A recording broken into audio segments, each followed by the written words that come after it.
अहिले यो जुन चाहिँ र्यालीको कार्यक्रम चाहिँ कसरी आयो भने हजुरको हाम्रो तमी हुलाको अधिवेशन महाधिवेशन हाम्रो यो जिल्ला अधिवेशन रहेको थियो। त्यति बेलामा आउने क्रममा हजुरको यो जुन चाहिँ र्यालीको अवस्था एकदमै नाजुक देखेको कारणले तपाईँको डोरी र तपाईँको डोरी पनि तपाईँको नरिवलको डोरी बाँधेको काठले राखेको त्यो अवस्था देखेर चाहिँ मेरो मन चाहिँ एकदमै नाजुक थियो। एकदमै त्यो हेर्दै एकदमै लागेर हो कि मैले चाहिँ त्यो हेरेर अनि एकचोटि गुम्बाको अध्यक्ष हाम्रो बुवासँग एकचोटि सोधेँ होइन के गर्नु मिल्छ यसको लागि, बनाउन मिल्छ मिलेन सोधेँ। बुवाले अब बनाउने हो भने त बनाउन मिलिहाल्छ नि त्यो कुरा गर्नुभयो। त्यसपछि चाहिँ मैले यो कार्य सुरु गरेको होइन। विगतको समयमा मैले 2019बाट यस्तो सामाजिक कार्यहरू चाहिँ गर्न सुरु गरेको, किनकि 2019मा चाहिँ कस्तो भएको भने हाम्रो अफिसको स्टाफ तपाईँको होटेलमा गएर मनाएको थियो बर्थडे जन्मदिन होइन। मनाउने क्रममा उहाँले होटेलमा तपाईँको 20-30 हजार जति खर्च गर्दो रहेछ। त्यो 20-30 हजारले त कुनै ठाउँमा गएर यसै भनौँ न तपाईँको आश्रमहरूमा दिएर होइन, अब कतै आवश्यक पर्ने ठाउँमा एउटा भौतिक निर्माण गऱ्यो भने त त्यो त एकदमै उयो हुन्छ भनेर चाहिँ मैले त्यो कार्यहरू चाहिँ निरन्तर गर्दै आएको छु क्या। अहिलेको यो कार्य भनेको हजुरको 7औं होला। हरेक वर्ष मैले यसै मेरो जन्मदिनमा चाहिँ म होटेलमा गएर मान्दिनँ, किनकि होटेलमा 20-30 हजार थाल्नुको सट्टामा कुनै संस्था कुनै त्यो मठ मन्दिरहरू गर्न सकिन्छ भने त त्यो त पुण्यको काम हो नि त।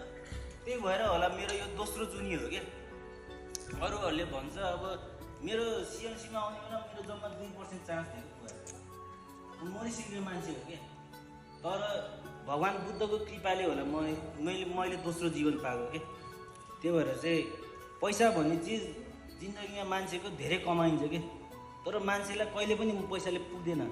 त्यही भएर पुण्यको काम चाहिँ गरिराख्नुपर्छ भन्ने मेरो धारणा हो कि। त्यही भएर चाहिँ म अहिले अध्यक्ष भएको कारणले होइन के गरौँ न त गुम्बालाई होइन एउटा राम्रो छाप बनाउँ न त विद्यार्थीहरूको पनि भनेर चाहिँ मैले यो कार्य गरेको।